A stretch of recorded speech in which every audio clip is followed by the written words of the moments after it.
Welcome. The board meeting will now come to order at 5 o'clock p.m. Good evening, and thank you for joining the Albuquerque Civil Police Oversight Advisory Board meeting today on January 8th, 2026.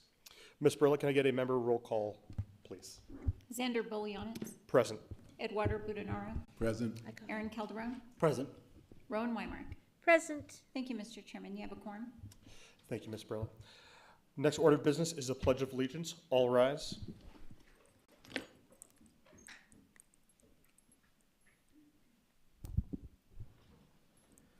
Pledge allegiance to the flag of the United States of America and to the republic for which it stands, one nation, under God, indivisible, with liberty and justice for all.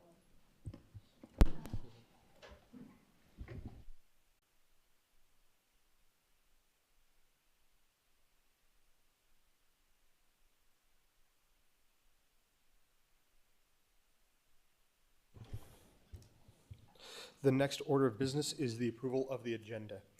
Do any board members have any proposed changes to the agenda as currently written?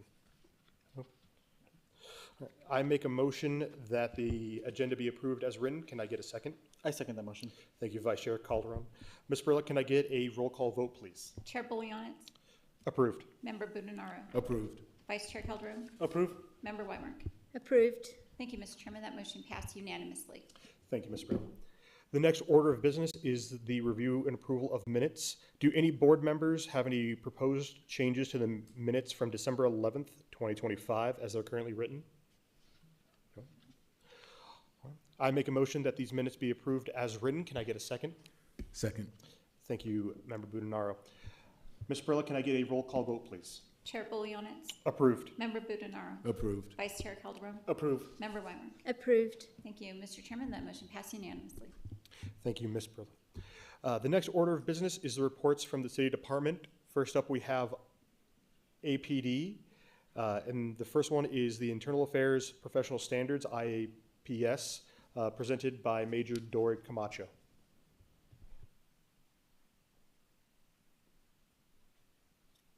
Good evening. I am here on behalf of IAPS. I'm the major for internal affairs, both professional standards and the Force Division. As of today, we learned that Commander Nelson will no longer be with PS. He's actually moved to a different division, so I will be the person that you will be seeing every month now. Yay, yeah. So this is, obviously new to me, but I do have the report that he had prepared, I guess, that you guys have already received, and I'll just kind of go over that if that's okay, unless you have questions before I begin. No? Okay. So for December of 2025, we had a total amount of 32 cases opened. There were 29 that were closed. As of the end of December, there were 58 pending cases, which is much lower than we've seen in months past. The average days to completion were 84, which again, I will say has decreased through the months that we've seen, just because of the lower case number. So for the total sustained cases, we had 14 out of 29, which is a representation of about 48% of those cases, which is pretty standard across the board.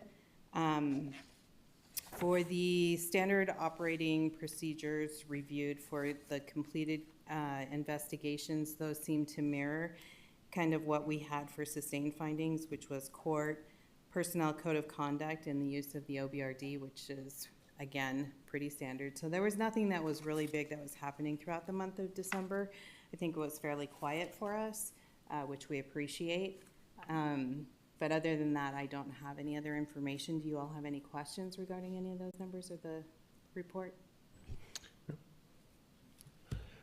No, thank you. I appreciate the presentation and welcome to the party. Well, thank you. Thank you so much. I think, Mr. Calderon, I think that you actually work with my husband, if I'm not mistaken. I do. Yeah. Small world. Small so world. Thank you for the welcome. I appreciate it. Thank you, Major. Thank you. All right, next order of business is the Internal Affairs Force Division, IAFD, report from Commander Scott Nelson. Norris. I have Yeah, how long have I been coming here? He's not as cute as me, right? That's okay, Xander. That's all right, Xander Wilson. I appreciate it. Thank you. Wow. How about you just read it yourself and ask me questions? How's that work? Okay. Anyway. Good evening, everybody. Okay, so we're kind of back to normal in terms of our normal numbers. If you recall, last month we had some different results from different area commands last month that were somewhat, way out of the ordinary than what we've normally seen since we've been kind of giving you guys this report. So we're kind of back to our normal, back to our normal selves, where with our uses of force, Southeast has jumped back up to probably having the most uses of force within the area commands, and Valley comes in again at number 2. The only difference is the Foothills is number 3 at number with 7 uses of force. So not too many uses of force in the Foothills, but they came in 3rd. We did have an increase in uses of force from the month of November to the month of December by about 14 uses of force. We were at 36 in November and 50 in December.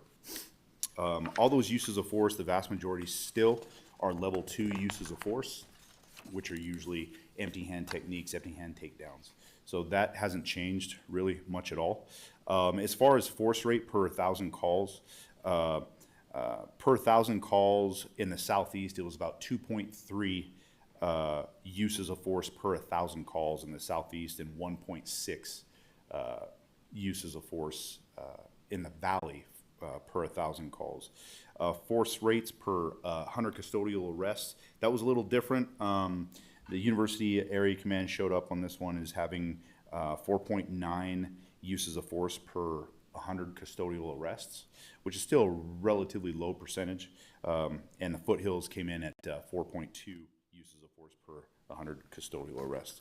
So per 1,000 calls for service and per custodial arrest, it's still a relatively small percentage of the people we come in contact with where we get into a use of force incident. Back up to normal with age ranges in terms of individuals who we use force against. That's up to 24 individuals between the ages of 30 and 39, and then naturally between the ages of 20 and 29 we had 15. They came in second. This month was a little bit different in that we had uses of force with individuals. 67% of our uses of force with individuals were with individuals that had no behavioral health component involved. Usually you'll kind of see the inverse of that in some of our previous months. So we had 6% with individuals that we could confirm that there was probably a behavioral health component involved, and 28% was unknown. So that's we still could have had more uses of force on either side. We just don't know. Also, we only had 16% of our uses of force that involved alcohol or drugs, and 75% involved no alcohol or drugs. So that's a little bit different than in months past.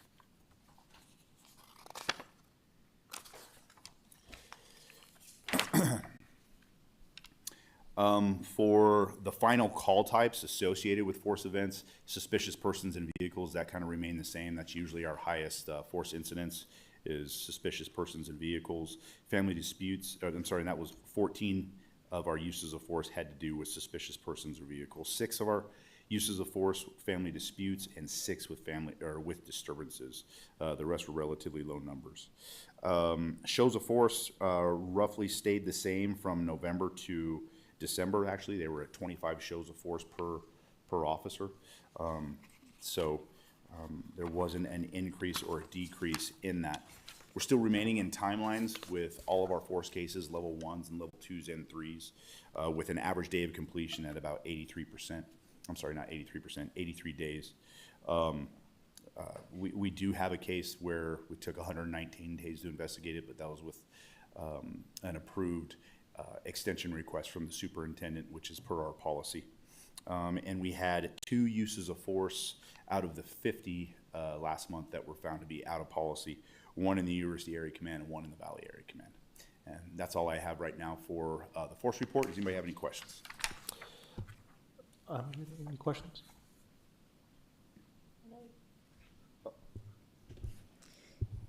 Given the correlation between the unhoused and the southeast command area, I mean, would it be germane to break it down by the number of homeless that are exposed to use of force?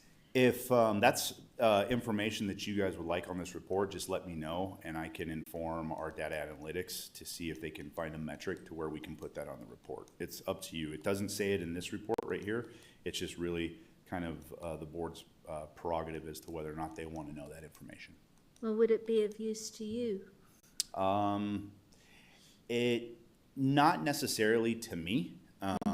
It could be of use of the department with some of the proactive measures that we are taking with unhoused individuals with a unit that they're referred to as the NEST team, and they deal mostly with individuals who are unhoused, and sometimes a lot of our people that we come in contact with who are unhoused tend to have a mental health component you there. already So our have CIT, that. so our CIT could also they could benefit from that information. But I want to say that they get a lot of that information already to see how they can go ahead and kind of tailor or cater their approach to things like that. I was mainly thinking of it as being relevant to the southeast, not necessarily to any, well, perhaps the valley too, being relevant to both those command areas, given the intense population of unhoused. Yeah, I mean, if that's information that you would like kind of broken down, just let me know and I can send an email and we can get that on the next report for you. Not necessarily. I was Okay. just curious if you could find any. Yeah, nothing that, no data that IFD has compiled where we see a trend. I mean, obviously, you know, the Southeast Area Command has the highest population of the unhoused. Southeast Area Command has the most uses of force.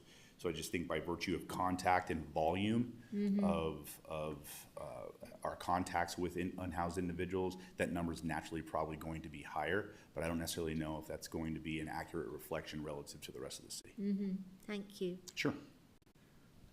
Commander, I just have a real quick question. The uses of force is for the demographic 20, 29, 30 to 39. Is that Yes. broken down like gender as well? Not in this report, but, excuse me. But you can, I can get that information for you. If you want it broken down here, we can get that. I will tell you this, that the vast majority of cases that I see, right, and just to kind of refresh your memory, the cases that I see on a regular basis, I don't see all of our in-policy cases, right? Otherwise, they wouldn't get done in 90 days, right? Because if you see, we only have, you know, we had 50 uses of force last month alone, right? So 48 of those were in policy, right? So if I were to look at every use of force, right, we just would not meet our timelines, our 90-day timelines. Our deputy commanders are kind of tasked with that. I see all out of policy. I do see all canine apprehensions, which the vast majority are in policy. I see all officer-involved shootings, which we have some in policy, we have some out, correct, right? And I see anything that would be kind of high profile, so to speak, something that would draw kind of a lot of attention. Anything with criminal conduct, I would naturally see, because that would automatically probably be out of policy. But I will tell you this, is that from the in-policy cases that I see with the OISs, with the canines, and the out of policy, the vast majority of our uses of force are with males. I don't need to see it. I just was just kind of curious if that, you know, if that number was even kept. But Sure. As long as you know. Yeah, I mean, it's definitely something that we collect when we're entering our uses of force into our databases. It's definitely something that we collect. I just don't necessarily think that it's quantified in a report like this. Okay, thanks. Okay. Thank you. I do have two more questions, sir. I know, I'm just, hey. Getting your name wrong. I and, at least yeah. did not call you the wrong kidding. name, okay? That's right. No, Go ahead. real quick on the out of policy, force cases. Mm-hmm. What, can you give a little bit on each one of them? Like just, No.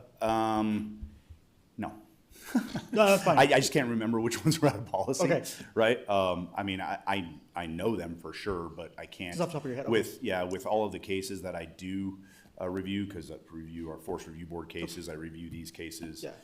But I can tell you that if we want case numbers that are tied to those, or at least if you would like me to be knowledgeable on those types of things, just let me know. That way I can prepare for it. Yeah. But all those cases I do see. I will say that a lot of our uses of force case are that have to do with out of policy type of stuff would either have to do with one of two things. Either lack of de-escalation, where we can draw a direct line to no de-escalation, which possibly led to the use of force, or more likely than contributed to the use of force, or lawful objective issues, where the officer thought that he or she may have had reasonable suspicion to stop somebody, and then that ends up getting in a force incident, and when we investigate it, we may find that there was not reasonable suspicion, there was not lawful objective, which would then make that force out of policy. No, that's good. Appreciate that. Thank you. Absolutely. Thank you, Commander. Sure. I appreciate it. I apologize for butchering the last name. Hopefully, executive, that. You didn't butcher it, you just said. Just said the wrong one, I know. Executive Director McDermott? Yes, I just wanted to add, so if the board wants anything, whether it be for IAPS or IFD or anything like that, to add to the reports or things, just, shoot an email to the agency so that we'll go ahead and make sure that we ask the right things and ask the right people for the right things. So just, if you guys decide you want something that as a group, that you want to see this, just let us know. Wonderful. Thank you, Executive Director. Deputy Director. And one more thing, just to add what Member Budanaro asked earlier, the report does break down male and female demographics. So for the ages of 20 to 29, out of 15 individuals, there were 4 that were female and the rest were male. And for the age group of 30 to 39, there were 8 that were female out of 24. Okay, thanks. Thank you, Appreciate Deputy Director. Awesome. All right, let's move on to the next order of business, the report from ACS by Deputy Director Jeffrey Bustamante.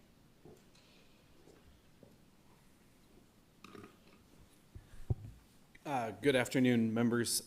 So I always say this, I always kind of lead this way, but things continue to be dynamic. Field is really prepping for the winter months, especially tonight. Definitely, we are seeing that cooler swing, especially felt it more today than yesterday, that we'll be doing winter transportations. I can't say that as of last weekend, we pulled the data on how many transports we had done to date.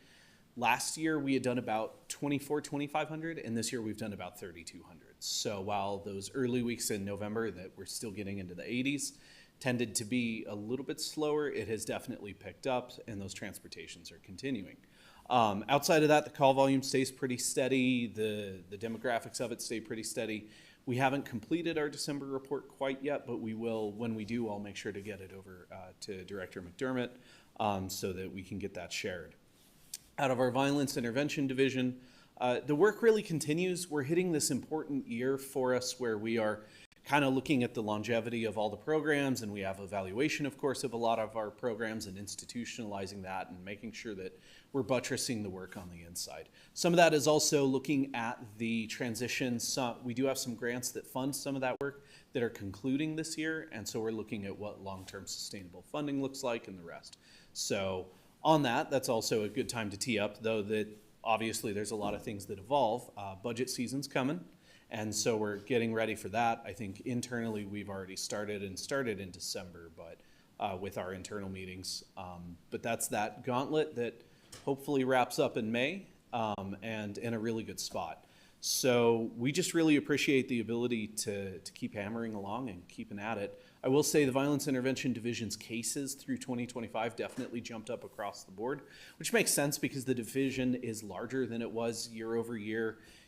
Let's say 3 years ago, I believe we were at between 5 and 10 people, and now counting contractors who we have doing basically contracted work in partnership with us, and then employees, were up around 35 total. So that's not just employees, but it is 35 now, and that's school-based violence intervention, youth-based, the regular violence intervention, hospital, our community-oriented response and assistance team, our opioid education and prevention team, and then of course the Trauma Recovery Center. Field as well is we're going full bore into hiring. We're really excited about some of the hiring events and the people we have in the pipeline.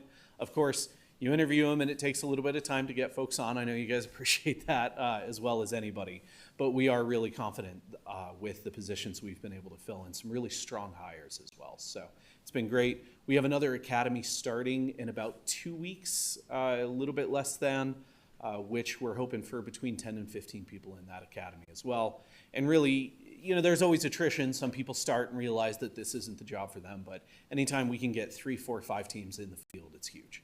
It makes a big difference across the week. Final pieces, I think, is just, I'll loop back to the Seasons of Nonviolence that I always tend to bring up now that it's a year-long campaign. We don't have anything hard set right now, but we are really excited that we're partnering with the MLK Junior Commission to host an event later this month. It just feels right. Part of the nonviolence tenets are based on Martin Luther King Jr.'s tenets of nonviolence. That's kind of one of the guiding lights of that campaign, and it's a natural fit. We've worked with them in the past. And then, of course, the march is coming up next Saturday on the 17th, so if you're ever interested, we'll be out there. Would be more than happy to have anybody in this room march with us. It's a great event. It's a lot of fun. It's all downhill, even better. So happy to have you out there, and as soon as we get some information on events coming up, we'll be doing that. I will say long term, we would love to do one more drive-in before like the big spring stuff starts. And we have had the suggestion of Teenage Mutant Ninja Turtles and having pizza there, which, yeah, just feels right. So that's kind of department-wide where we're at. Happy to answer any questions, though. How long is your academy? Chairman Member Weimark, what was that? Chairman, love it. How long is your academy? So our academy has been 3 months with about 6 weeks of on-the-job training. That's evolving right now. Mm-hmm.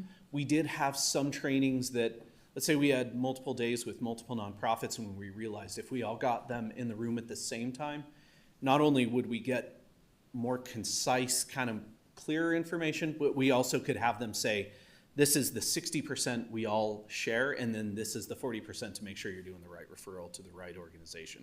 So that's going to be a couple weeks shorter this go round. We also have a new partnership emerging with CNM through their Ingenuity program, and they're going to be working through it as well, taking some of that, their expertise to evaluate, like, both for efficiency, but also for appropriateness and the rest. So we're really excited about that partnership. So it'll evolve further even from that. Well, given how long it takes for someone to actually get hired, and I assume they get hired before they do the academy or the 6 weeks, so how long does it take before actual boots hit the ground, so to speak? So if we're going from interview date to boots hit the ground, it kind of just depends. It also depends on the individual. If somebody's like, hey, I really got to give my job like a month notice, and they miss that academy, we'll have them around. Now, they don't, we'll bring them on anyway, and we do have actually a lot of tasks with supporting our local nonprofits and some of the work that we do. Okay. They'll also go out with our teams as well.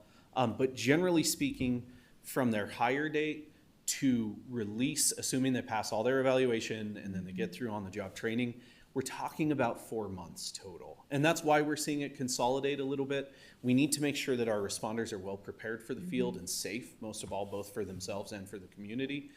And also the value and virtue that we do that in as efficient way as possible, both for taxpayer dollars, but also just for meeting the need and the trust obligation we've been given. So that's why it's consolidating a little bit right now, but we'll see also what CNM has to say.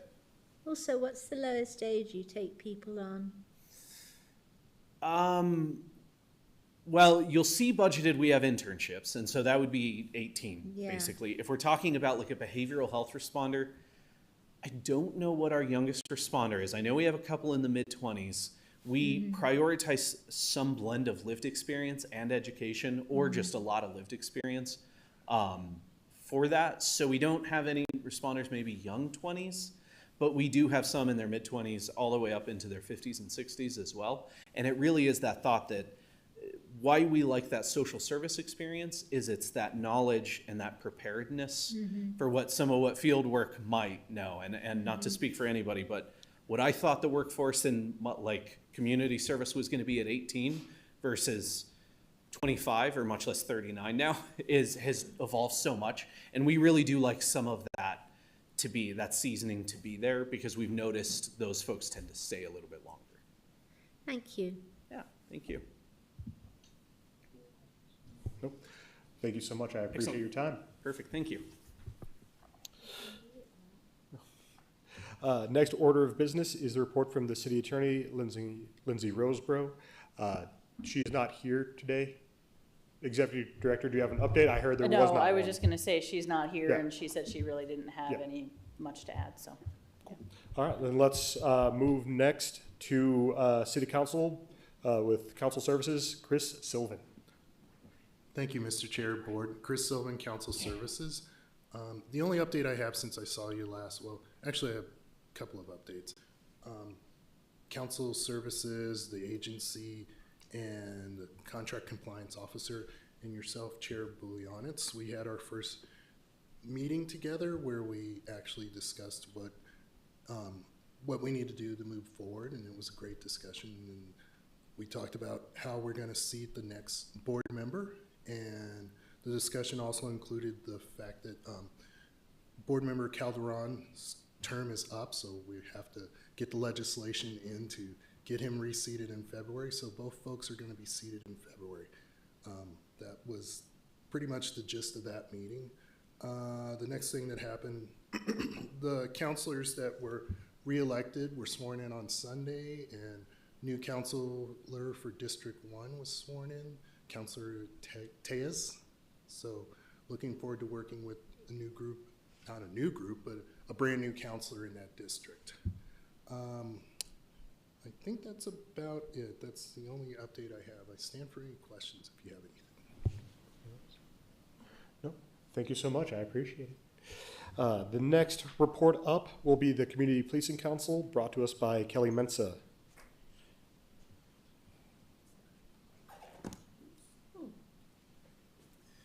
Good evening, everyone. City employees, Albuquerque Police Department, Honorable Board. We are just beginning our year, had our first meeting of the year last night in the Southwest, and we have our elections going on, which we do in January every year.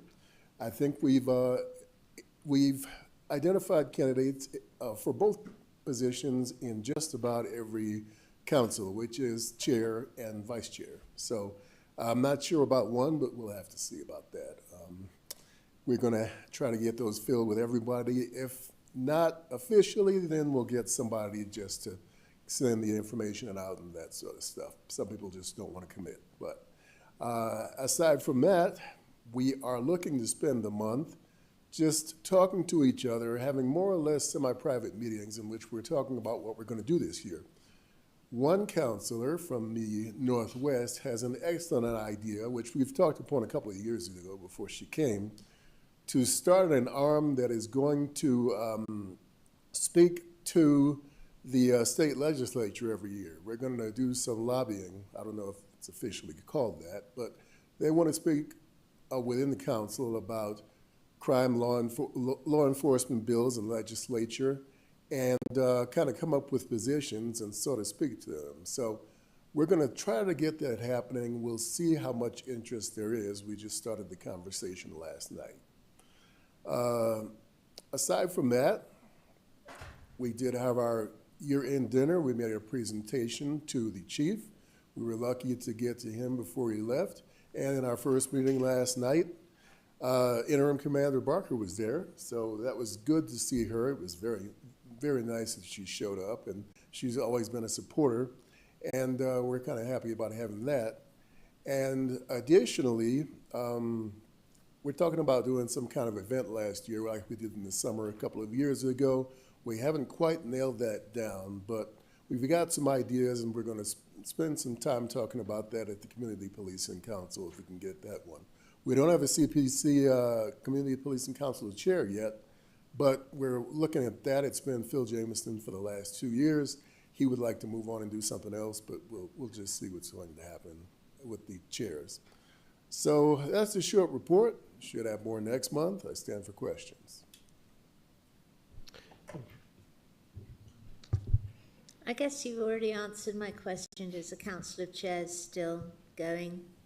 Yeah, it's there every, just about every fourth Saturday. Oh, it's, Yeah, you know, we get buy-in from some people, we don't get buy-in from others, but we always discuss the issues and we come up with some good ideas. So, yeah, it's still going. It's just a matter of getting, if I can get all 7 councils to commit to showing up every one, we can probably do better. We probably at about 5 now. And when you say council member, Mr. Jameson is interested in moving on, is he leaving the CPC? Or No, is- he just doesn't want to do Want the to- council of chairs anymore. Yeah, Okay, yeah. So he really loves what he's doing in the valley. He is working very hard on officer-involved shooting, writing, and getting that down and making changes. So he's been a strong spearhead of that. We had a couple of people who really want to move forward, with Anita doing the lobbying, and Phil looking at OIS legislation and standard of SOPs, I should say. So we do have a few people who are really, really still involved in the mission. Any other questions? Awesome. Thank you, Mr. Jones. I appreciate it. Have a good evening. All right. Next report up is the report from the mayor's office by Doug Small, who is not present. So let's move on to the city report from the CPOA by Executive Director Diana McDermott. Thank you, Chair. So in the month of December, we received 73 complaint intakes. 22 were assigned for investigation between the CPOA and ones that were either appropriately sent to IAPS or already with IAPS. 25 driving complaints were resolved with the supervisors. And then there were 25 miscellaneous where, again, either insufficient information was received in order to work the complaint was resolved with the citizen satisfaction because they were just seeking information. And then one was submitted for mediation. There were 3 commendations received. And so in terms of the news, you already just heard, and you probably saw in the news, that Chief Medina did retire, and Cecily Barker was named as the interim chief. And the board requested information from the bond squad regarding drone usage. I know last month I said the same thing. I didn't hear from the board members about possible days. So please email me either, weekday that's better or worse than another, and morning or afternoon or something like that, so that I can work with the unit to create a schedule. I did run into one of the people in charge of that unit and had a brief discussion. They're on board with it, of course, of doing a presentation for you. We just need to find an appropriate date, so just let us know so that we can coordinate that for you. The council did hear the semi-annual report for the January 2025, June 2025 on December 15th. It was approved by council. They did not have any questions. It is published on the website. We do have our new data analyst who has started. I think he's in the audience, Cameron Johnson, and he is quickly learning his role. So they'll be up probably later talking about some things. We did receive drafts of the use of force policy. Normally, we don't receive the drafts this early, but we requested the drafts earlier this time to try and streamline the review process. So we will be setting a subcommittee, a special subcommittee for these policies here soon, probably within the next couple of weeks. And then the final is regarding the area commanders. If you have a ride-along that you are needing and you have reached out to your area commander that you're wanting to have that ride-along in and haven't heard anything, please just shoot me a quick email saying, reached out on this date, haven't heard, so that we can make sure that you do get your ride-along scheduled if you need help with getting that coordinated, especially because there's a lot of transition going on right now with the department. So there's going to be a few things probably a little rocky. So just, get with the agency and we can streamline some of that for you. That's about it in terms of the report. And then I'll move on to the non-concurrences if there's no questions. Yeah. No? just a quick question. Yeah. Is it now up to us individually to contact the area commanders? For the moment, I would say yes. I haven't had I haven't had a meeting with the interim chief yet to figure out what her decision is about how that's going to work. So if you have a ride-along that you do need here to be in compliance, I would suggest going ahead and reaching out to the area commander. I can also reach out if you don't know who that area commander is, which again, a lot of them have changed, so I guess it might be easier just to, hey, I want to have it in the valley on a Saturday, and I can probably work with you for right now. That's probably the easier way, honestly. So, yeah. So just email us, I guess, until we figure out with the interim chief how she wants to work it. So, yeah. Any other questions? No? All right. Non-concurrence memos. All right. So this month there's, we have 3, and some of these for a little bit back, so we were waiting on some of the memos. One of them at least wasn't as timely, but the first one I'll go over is CPC 122-25, and this incident basically involves a traffic stop or an incident that occurred in Rio Rancho. So there were a few different SOPs that you may have noticed on the non-concurrence that were changed in their findings. So the first being 1-1-5-E4, which is department personnel shall operate city-issued vehicles in a careful and prudent manner and shall obey all laws and all department SOPs about such operation. So APD determined that that finding should be a not sustained rather than the agency finding of sustained. So the allegations were that the APD officers ran a red light recklessly, and that our review of the incident was that state law did not support using the emergency equipment in that manner and for the purpose that the officers described.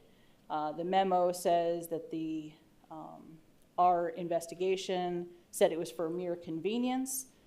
When we did the investigation and talked to the officers, they did explain that they were late for a briefing. So in our assessment anyway, it is unclear why APD would say that's not for a convenience issue when briefing is not an emergency act that would normally allow them for the use of their emergency equipment to clear the intersection. So the other issue was the speeding allegation. So this issue kind of, again, this occurred where a citizen was following the officers were following him.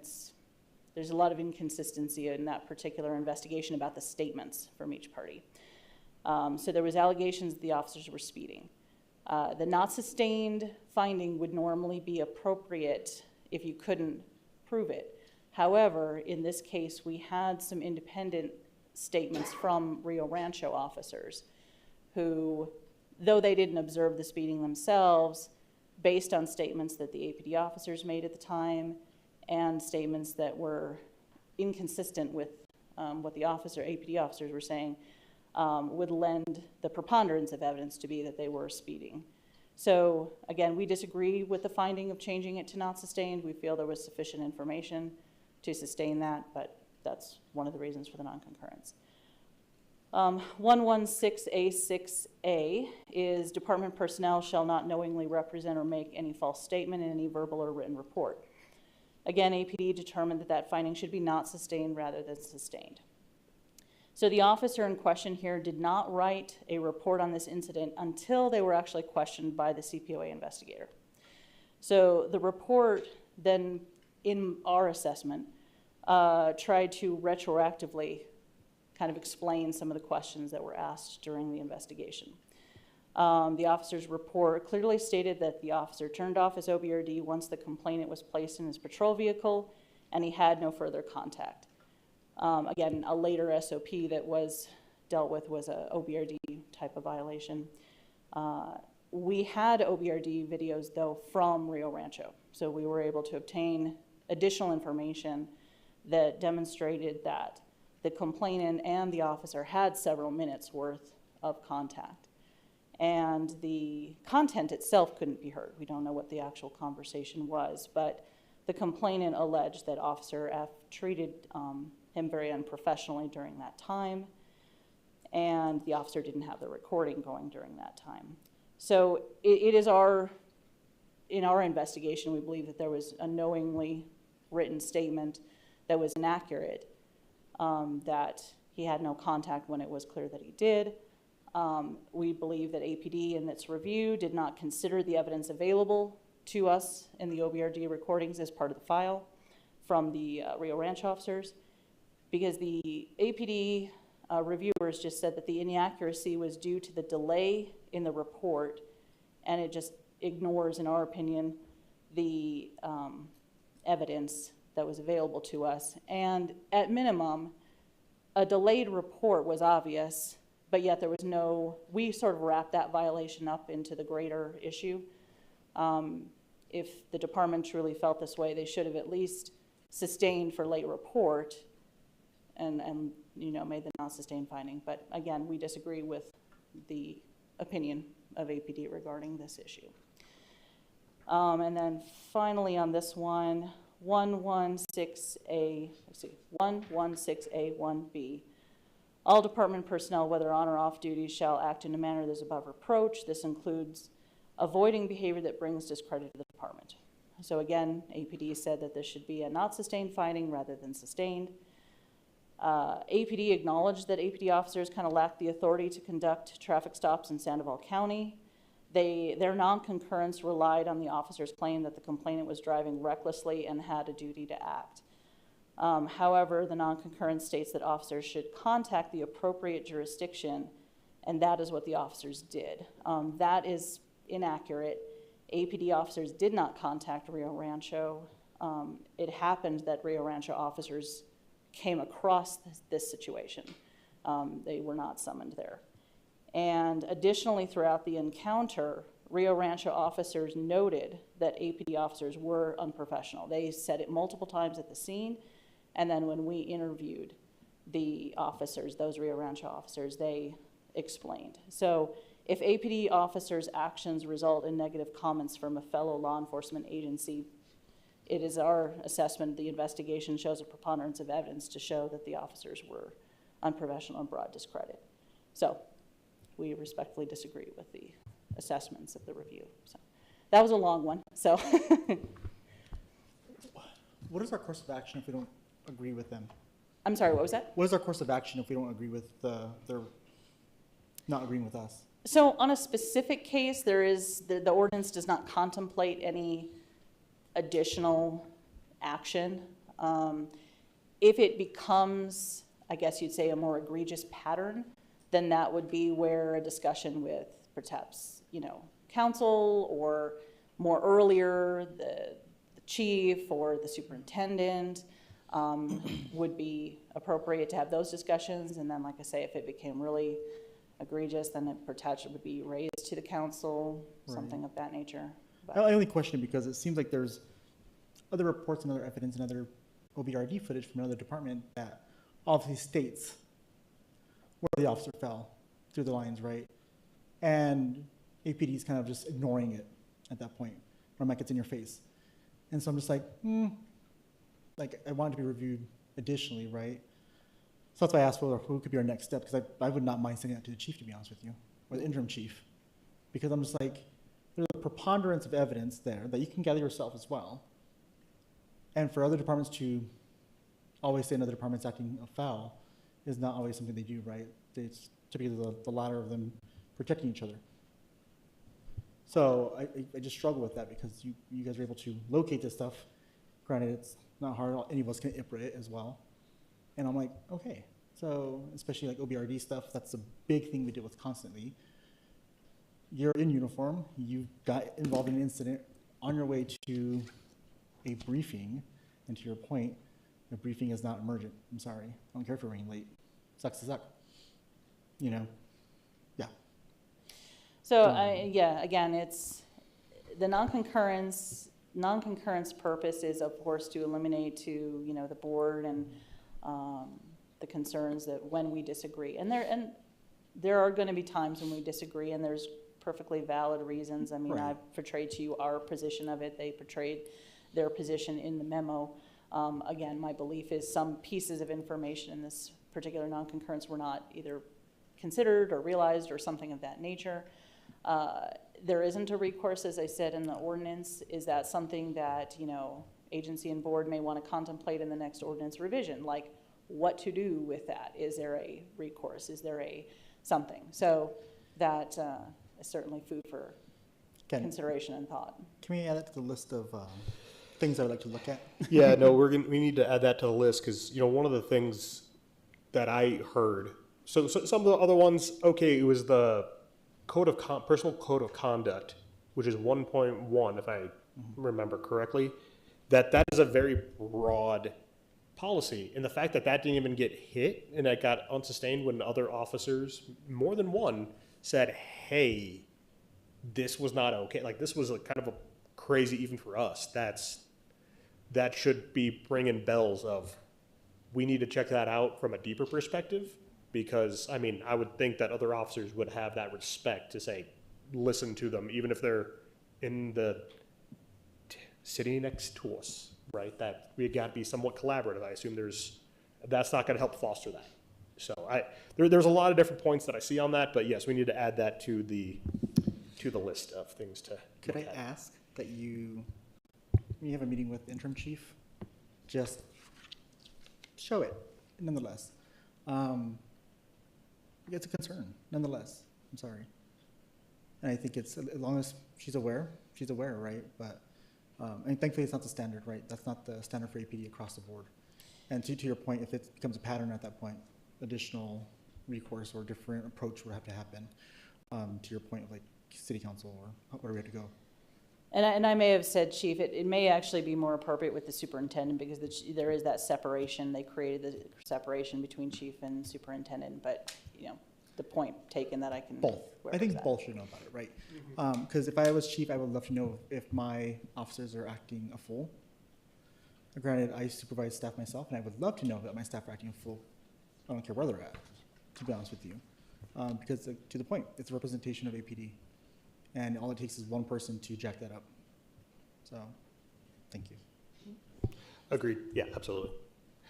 Do we need to take a vote on that, or is that more just a quiet? No, that's Okay. just more. I just wanted to validate before council starts yelling at me to make a motion. So, then on to the next concurrent. Yeah, amendment? so No, 12625, this is in reference to a traffic crash response. The SOP in question is 2-46-4A1G1, which is department personnel who are the first to respond to the scene shall be responsible for conducting the investigation. APD determined that the findings should be exonerated rather than sustained. So the complainant's version, alleged in this version of events that it was never, the complainant alleged his version of events was never taken or included in the report, so that was the allegation. The non-concurrence states that the officer obtained basic information, identifying information, but handed the investigation off to a PSA. So an officer was the first to arrive, and then a PSA followed up to do the reports and crash investigation. However, when we reviewed the OPRD evidence, it showed that the officer collected basically much more than basic information. He gathered driver one's information and a statement. He, vehicle one's information, passenger information. He gathered vehicle two's information, driver two's information. And then he spoke with the complainant was vehicle two, very briefly. Although the interview with the complainant was brief, the officer at the time failed to ask him for a statement about what happened regarding the crash. The officer was the only officer to have had the opportunity to talk to him because he wound up going for medical services. However, medical did say he's answering questions fine and can interact. So it wasn't like, he's totally out of it and couldn't appropriately answer questions per the medical people, and he was interactive. So, but he did leave the scene to get further medical treatment. So he was the officer that was available to do it. The PSA basically arrived a little later and wasn't able to, didn't have that opportunity. Now, granted, PSA could have gone to the hospital or whatever, but again, in our review of everything, the officer had already kind of taken ownership for all of this, done quite a bit of it, but just failed to ask. Now, to be fair, and this is, where we can say is the PSA did accept primary responsibility, and it was handed off to him. But again, in reviewing in the totality, the PSA was just basically tasked with completing the report, and it was really the officer that did all the investigation. And any of the information that the PSA received was from the officer. He didn't independently gather it because of the way it laid out. So, based again on the evidence, the officer conducted the majority of the investigation, delegated the report writing to the PSA, And he was the first to arrive, had the opportunity more than the PSA to obtain the necessary information. So that's where we're coming from on it.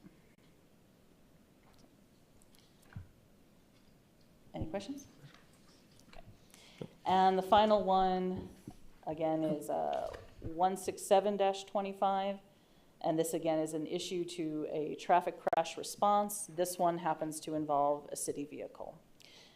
2-60-4C1E is ensure all tasks necessary to complete the preliminary investigation are complete. So this is a PSA completing this investigation. The non-concurrence stems from APD claim that the PSA completed sufficient steps because additional steps would not change the outcome. Our assessment of this is the SOP provides a very, and this is a very lengthy SOP, that one I just read is the like short encapsulation of it, but the policy itself is very extensive with a lot of how-to and checklist basically of things that you need to do. And it's very specific of an outline, and it is not dependent upon the outcome. It's a process-based SOP, and it shouldn't be outcome-based. So multiple tasks were not completed in this entirety of the investigation. The non-concurrence memo does not provide evidence that they were. APD basically forgives the PSA's failure to attempt to obtain additional evidence, such as video footage from surrounding businesses, saying that the PSA was not trained to do so. It's logical to seek evidence if it's available, especially since the complainant was very vocal at the scene about intending to sue the city for the traffic crash because it was a city vehicle, and he alleged injuries. So collecting additional information should be pretty straightforward on that situation. A witness also at the scene mentioned the possibility that there's like a camera here, there's a camera here, you know, to potentially obtain some of that information. So, you know, if a PSA is inadequately trained, then they should not be performing those tasks, is my response to that statement in the non-concurrence memo. The non-concurrence also, in my opinion, improperly characterized the written incident reports from a different department as witness statements. So there were some city security people like observed this. They wrote statements for themselves, basically for their own unit. The PSA obtained those, but he didn't like interview those people. He admitted during the interview that he had not really reviewed those or considered those as part of his, you know, assessment in the case. So there was no direct questioning of what they had observed. There was no documentation about what the witnesses observed, which again, in our review of 260 and all those extensive pieces, is required by the policy. When witnesses exist, you have to have this information. Again, basic interviewing and investigation training and practice would require gathering individual statements. So another aspect of this was that the PSA had interviewed the driver with passenger witnesses, like just as a group, instead of separating them and saying, hey, what'd you see, what'd you see, what'd you see? Just kind of did it as a group. That contradicts pretty much every basic investigative process and technique. You don't do that in group settings. So the non-concurrence memo doesn't address that. It doesn't address the fact that the sergeant specifically identified to the PSA that there were these witnesses to talk to, sorry, going back to the other witnesses, that, you know, we didn't identify and talk to those people separately. And again, regardless of whether their statement would change anything, that shouldn't matter. Again, outcome is not what factors here. It's the process. It's making sure the right statements are there. So investigative completeness is required by policy regardless of the outcome. And basically to ignore this and unfound the SOP, which is what happened here, it is my belief that it's a poor precedent-setting issue, sending the message to PSAs and officers that they can skip investigative steps if the outcome is obvious. So that's my concern there. That's It's an two out SOP. of 3 today? Yeah. It's 2 out of 3. It's an SOP, it's standard operating procedures. Like, I'm sorry. That one as well, can you please share it? I don't care who you share it with other than chief, but, baffles me is the best way I can say professionally. Because to your point, the standard operating procedure is detailed, very detailed. And so for them to say that, statements would not change the outcome, the issues on the statements is the issues that you skip steps. And as a PSA, you're entrusted to do that, so a proper investigation can be done, right? Would it be different if it was an officer that did this, right? Those are things we have to look at, so. It's gonna go in my notes. These are gonna be like the things I'm gonna look at for future stuff in case there is a cadence of it, Yeah. right? Well, that too of, if somebody messes up, let's acknowledge it, but let's train.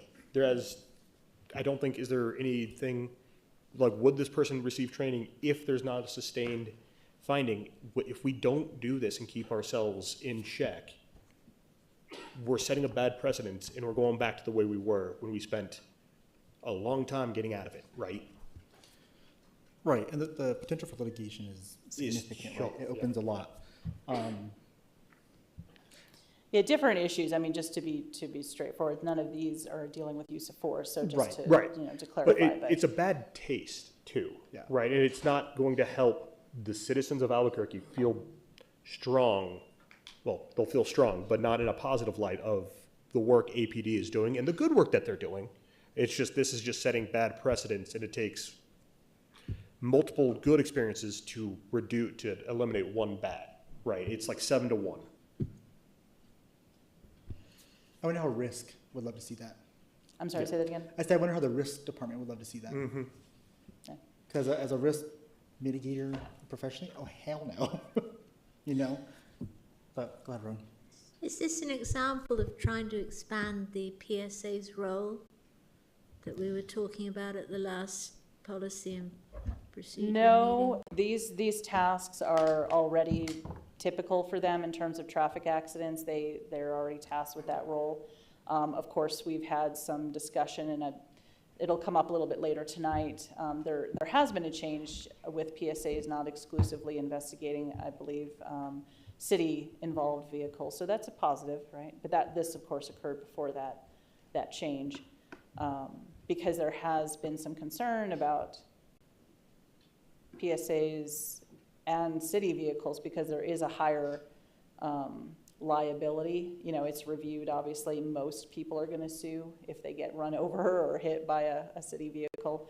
So making sure that your report is the best it possibly can be to basically protect all parties involved is important, so. If you can share that with risk as well. Like, the goal here is to mitigate risk as much as we can, right? For APD, for the city, for all the above, because we need to learn from the mistakes, right? And perfect for the next time. And so, if you don't mind doing that as well, just because, yeah, there's no recourse, so. Thank you. And that's all I have.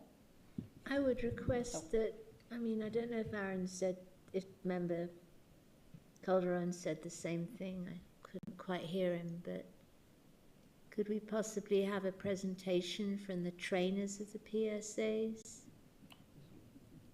That's a separate request, if that's, Separate the board request. wants to request something like that. I don't know that Lieutenant Higdon might be able to speak to that here now, because I know there's some upcoming PSA training that is going to be happening. So the good news is they are going to get some more training because of some expanding roles and some additional things. So that may be something that put a little bit of a wait time on it, because there will be some big changes on that, is my understanding. So, but certainly something to revisit if you do want a presentation regarding that. Is that training, I'm assuming that training's in-person training, right? Not through the DMS? I assume so, yeah. Yeah, it's a 40-hour training. I assume it's an in-person training. Most of the training that the APD personnel have to go through is, so.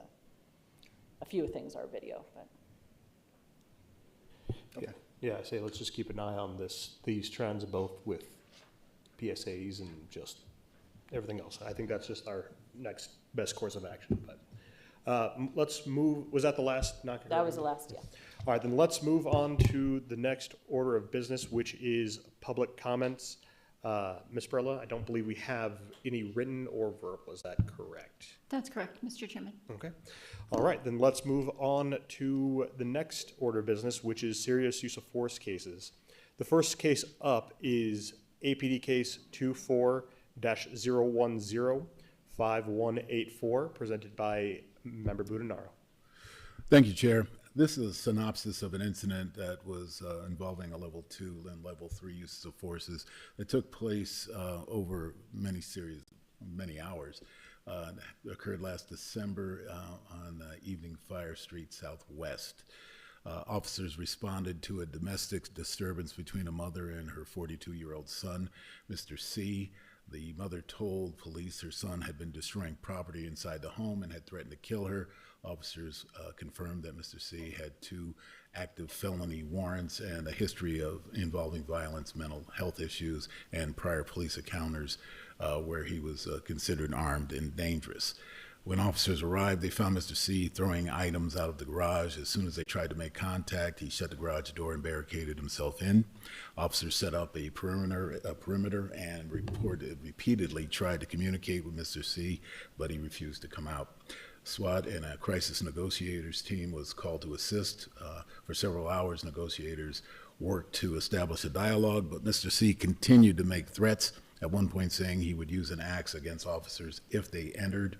After negotiations failed to bring him out, a chemical munitions plan was approved. Officers deployed multiple 40mm OC and CS ferret rounds into the home to get him to surrender. Mr. C was heard yelling in reaction to the gas, but still refused to comply. A second chemical munitions plan was authorized. Officers approached the residence under the cover and deployed a CS flameless handheld tri-chamber device through the breach window. Moments later, Mr. C was seen moving toward the front of the house. He opened the door, dropped the axe that he'd been holding, stepped outside with his hands visible. Officers moved in, gave clear verbal commands, and took him into custody without any further struggle. No officers were injured in that incident. Mr. C only had minor cut on his foot from a broken glass, but no injuries from the force used. The Internal Affairs Force Division reviewed the incident, determined that use of force was reasonable, minimal, and necessary. All munitions deployed and tactics were found to be within APD policy. Mr. C was charged with aggravated assault on a household member along with his 2 outstanding felony warrants. A few minor administrative concerns were identified, specifically short delays during transport and incomplete canvass by investigators, but both were addressed through coaching. No deficiencies were found in tactics, training, supervision, or policy. Thank you, Member Naro.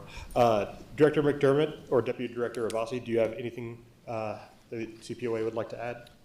Yes, thank you, Chair, members of the board. Not a lot in this case. This incident was classified as a level 3 use of force due to a chemical munition deployment that unintentionally struck the individual's head, resulting in an injury. There were several other deployments into the residence, which were all classified as level 2 use of force. Mr. C, as Member Budanaro stated, he was identified as having multiple felony warrants and was reported to have assaulted his mother.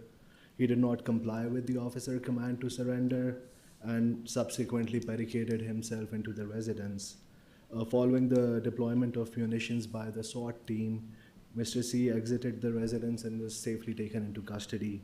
The investigation documented potential policy violations, including the use of derogatory language by a transport officer, not calling out crime scene specialists to take pictures of the subject of use of force, and another unreportable use of force act. So all these issues were handled appropriately by the department, and they considered all the applications of the use of force within policy. Thank you, Deputy Director. Commander Norris, is there anything APD would like to add?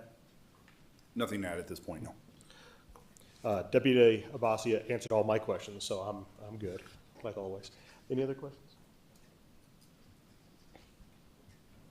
A brief and slightly facetious one. What's a ferret? It's a chemical munition. It's just called a ferret. It basically is less than lethal chemical munition round that makes you cough and makes your eyes water, your nose run. And I'd never come across the term before, so I was Yeah. just curious. Yep. Thank you, Member Weinmark.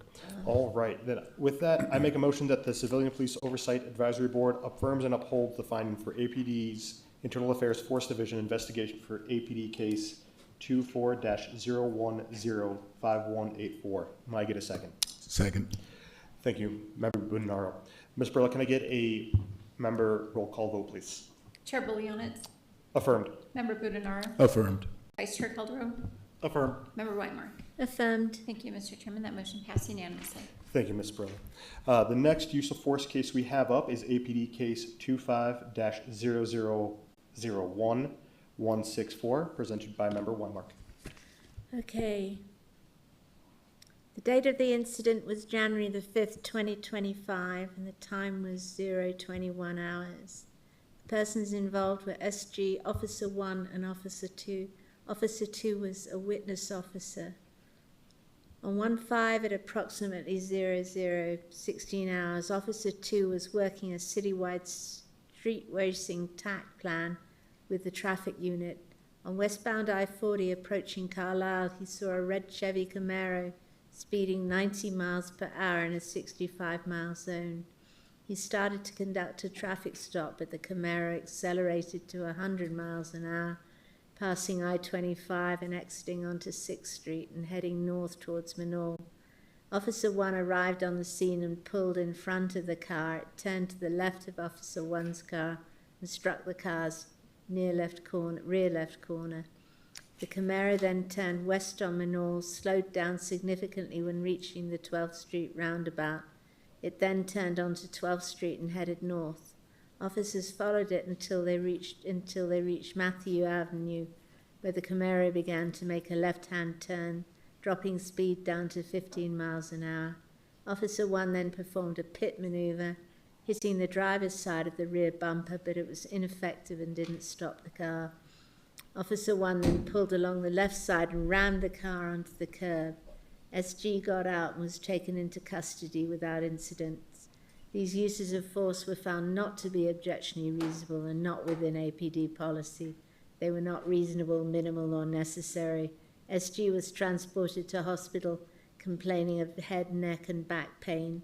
Neither officer was injured. SG was charged with aggravated assault with a deadly weapon, aggravated fleeing, speeding, DWI, and aggravated DWI. No other uses were found for her.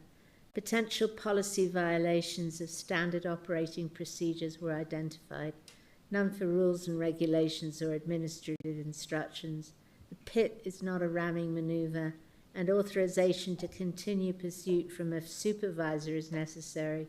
There was a concern identified in tactics with the officer's decision to block the vehicle during the traffic stop. There were no other concerns with training, policy, equipment, or supervision.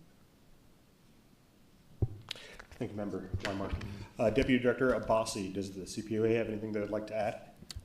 Yes, Chair, members of the board. This case involves the unauthorized vehicle pursuit as well as utilizing deadly force through a ramming maneuver intended to stop the vehicle when the totality of the circumstance did not warrant such a response. The force was deemed out of policy by the Internal Affairs Force Division in this case. Though the officers had a lawful objective to conduct a traffic stop on this individual, the use of pit as well as the ramming maneuver without the authorization was found to be unnecessary, unreasonable, or not minimal, or not in accordance with APD policy. There were multiple potential violations that were identified, and they were all handled appropriately by the department. A mandatory training referral was also generated for the officer who attempted to block a moving vehicle while it was fleeing, which was documented as inconsistent with APD standard practice. Thank you, Deputy Director. Commander Norris, is there anything that you would like to add? Nothing I need to add at this point, but I'll stand for questions. Any questions? Yes. I take it was a level 3. I'm sorry, I couldn't hear I you. take it was a level 3? Yes. It didn't say so in the report. Yes, it was a so- level 3 use of force.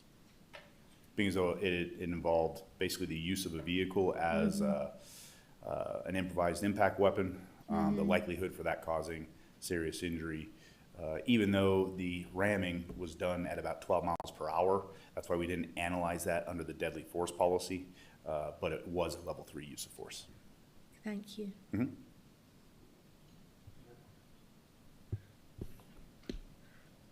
Is there a certification for the pit maneuvers? There is a certification for pit maneuvers, And yes. this officer did not have This that officer was certified, but he was not authorized to use a pit Okay. to try and overcome the active resistance of this individual. Okay. So our SOP mandates that you have to have authorization from the supervisor So the to employ certification that alone technique. would Yeah, be- certification, he's got it. If you're not certified, you can't pit.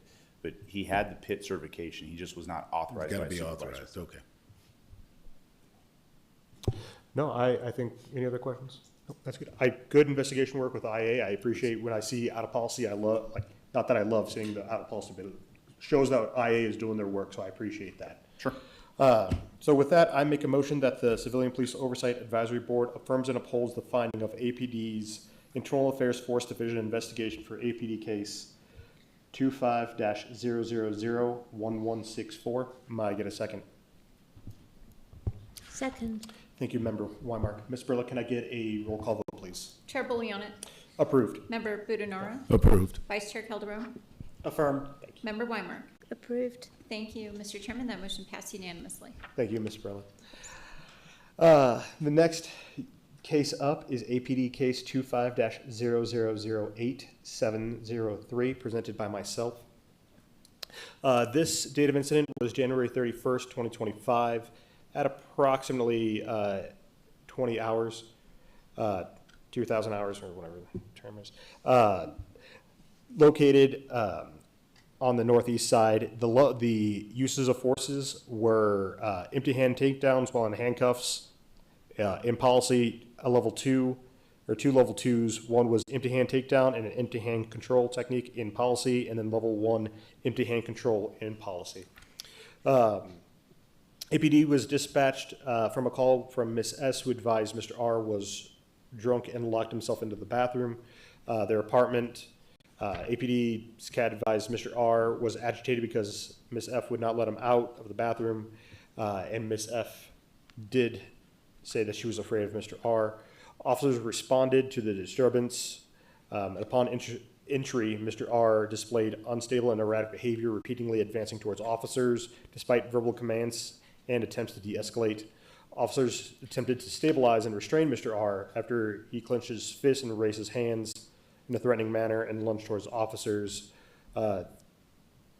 During these efforts, Mr. R lost his balance multiple times, resulting in falls which he struck the bathtub, wall, couch, and kitchen counter ledge. Officers maintained physical control to prevent further escalation and injury to Mr. R and themselves. After being restrained, Mr. R continued to display combative and unpredictable behaviors while receiving medical treatment from AFR. Mr. R lost his balance while kneeling and required assistance from the officers and medical personnel to prevent additional injuries. The incident escalated further when Mr. R verbally threatened and kicked and tried to kick an officer.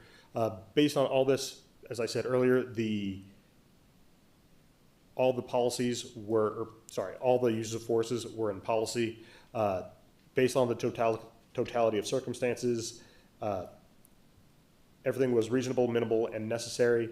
While at the hospital, Mr. R was observed with a spit sock and restrained as the bed as he was reportedly non-compliant and agitated. Medical was provided. No injuries were sustained to the officers, but Mr. R sustained scratches to his upper right arm, both thighs bruising to his left leg, elbow, and abdominal bruising to both knees.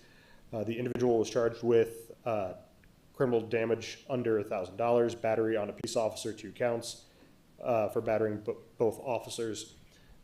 No other uses of force were located for this individual, and then no policies, violations of personal rules, administrations, nothing was identified. Deputy Director Abbasi, does the CPOA have anything they'd like to add? Chair, you pretty much covered everything in this case. The utilization of empty hand technique on a handcuffed subject escalated the force to a level 3 use of force. And based on our observation, IAFT did a very thorough job evaluating each single hands-on technique. So I think they should be commended for it. And all applications were found to be within policy. Thank you, Deputy Director. Commander Norris, is there anything you would like to add? Nothing to add at this point. Board members, anything you'd like to add? There is one thing that I question from some of the documentation, from watching this OBRD footage and then the documentation is the individual hitting their head and then no picture of that or documented that of an injury, because we're not medical to prove that. And that's just the one that it didn't really get called out in any of the injury reports or any of the injuries sustained. And I see that as a risk mitigation of just documenting that versus later you could come back and go, oh, that was never documented. There's no proof that you guys looked into it. That was my only statement of, whoa, this is weird. Everything else looked good. It was just that one, him hitting the head, and because you documented the other bruises and injuries, but not the head injury. So as we know, I like focusing on head injuries and neck injuries to make sure we're CYA. So that was just my only 2 cents. Anything else from the board members? All right, then with that, I make a motion that the Civilian Police Oversight Advisory Board affirms and upholds the finding for APD Internal Affairs Force Division investigation for APD case 25-0008-703. May I get a second? Second. Thank you, Member Weimark. Ms. Burla, can I get a roll call vote, please? Chair Bolianitz, Affirmed. Member Budenaro, Affirmed. Vice Chair Calderon, Affirmed. Member Weimark. Affirmed. Thank you, Mr. Chairman. That motion passed unanimously. Thank you, Ms. Burla.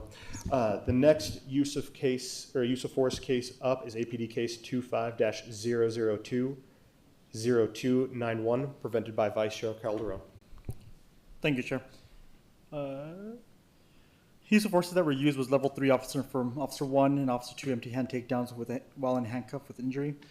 On the 13th of March of 2025, approximately 01:33 hours, officers were dispatched to the Greyhound bus station downtown. In reference to an assault and battery upon arrival, officers learned that a female employee identified as NC had allegedly assaulted a security guard at the location. Officers made contact with NC, who appeared visibly intoxicated and refused to identify herself. She was detained in handcuffs and became verbally abusive and uncooperative while being escorted to the patrol vehicle. During this process, NC dropped her weight and lunged at an officer. NC continued to resist placement into the patrol vehicle, including lunging at officers again, and later slipping her handcuffs from the back to the front while inside the police officer's vehicle. Officers removed her from the vehicle to apply a physical restraint system, a PRS, during which NC actively resisted. Officers used an empty hand takedown to gain control, resulting in minor injuries to NC's arms and feet.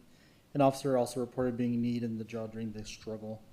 All uses of force were reviewed by Internal Affairs Force Division and determined to be objectively reasonable within APD policy. There were no deficiencies identified for tactics, training, policy, or supervision. Equipment was identified due to an OBRD falling off one of the officer's chests during the time that NC was combative and was not recording for approximately 10 seconds. This individual has had 2 other encounters of use of forces with APD. That's it, Chair. Thank you, Vice Chair Calderon. Deputy Director Abbasi, does the CPOA have anything they'd like to add? Yes, Chair. This incident, as Member Calderon stated, involved an individual who reportedly battered a security guard at the Greyhound bus station, and when officers arrived and they established charges, she also assaulted and battered them. She was non-compliant, was verbally abusive toward the officer, actively resisted the arrest, did not provide her identification. And during the process of her being taken into custody, she also slipped handcuffs up front, which then an officer placed her into the passive restraint system. She was booked at MDC on multiple charges.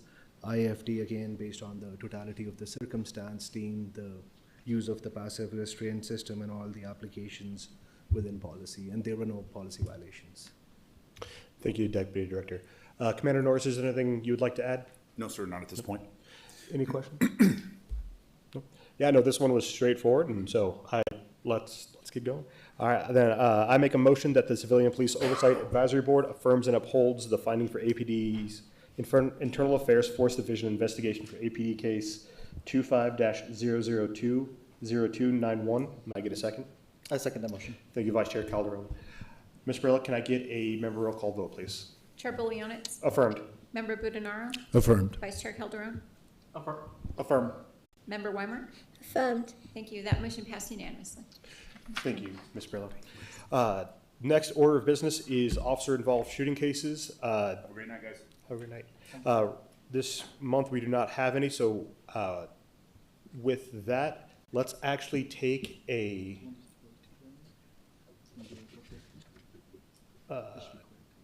yes, let's move on to the reports of the subcommittees. So the next order of business is the report from CPOAB subcommittees. The first one up is the Policy and Procedure Review Subcommittee by Vice Chair Calderon. Thank you, Chair. The Policy and Procedure Review Subcommittee met on January 2nd at 3 p.m. At that point, we reviewed our policies that we will discuss later on after our break. The next meeting will be held on February 5th, 2026 at 3 p.m. at the CPOA offices. A notice will be posted. Yeah, that's it. Thank you, Vice Chair. And then the next subcommittee update is the Ad Hoc Rules Subcommittee by Member Budenaro. The Ad Hoc Rules Committee, we table it, and we are going to have our next meeting to be determined in February in order to give a proper 14-day notice. Perfect. Awesome. Thank you, Member Budenaro. Any questions? All right. Now we will take a little meal break here for dinner. So with that, I'd like to make a motion that we take a recess for dinner. May I get a second? I second that motion. Thank you, Vice Chair Calderon. Ms. Brillick, can I get a roll call vote, please? Chair Bolianitz, Approved. Member Budenaro, Approved. Vice Chair Calderon, Approve. Member Weimer. Approved. Thank you, Mr. Chairman. That motion passed unanimously. Thank you, Ms. Brillick. And we'll be back here in a bit.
I make a motion to come out of dinner break. May I get a second? I second that motion. Thank you, Vice Chair Calderon. Ms. Brillo, can I get a roll call vote, please? Chair Bolianis? Approved. Member Budenaro? Approved. Vice Chair Calderon? Approved. Member Weimer? Approved. Thank you, Mr. Chairman. That motion passed unanimously. Thank you, Ms. Brillo. The next order of business is the discussion of possible action, APD policies, and first up is recommendations. And we have Mr. Reamer here to go through these. Mr. Chairman, sorry to interrupt, but you do have discussion and possible action, CPOA B policies and procedures.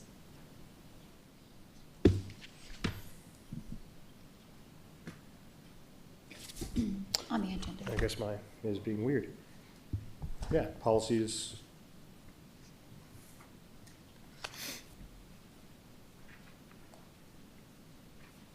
Sorry about, what do you, explain again, sorry?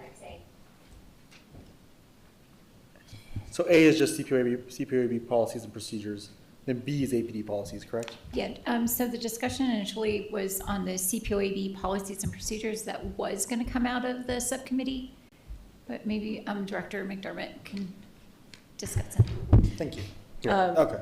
Yes, so item number A is CPOAB policies and procedures. Originally, the contemplation was that the ad hoc subcommittee would have a product to provide to the board for a full vote, but then we realized that there is that timeline that has to occur for an announcement of changing rules and things like that, as well as the product wasn't quite finalized. So we had put it on the agenda in anticipation, so the idea is you just need to basically table it till the next Okay. month, so.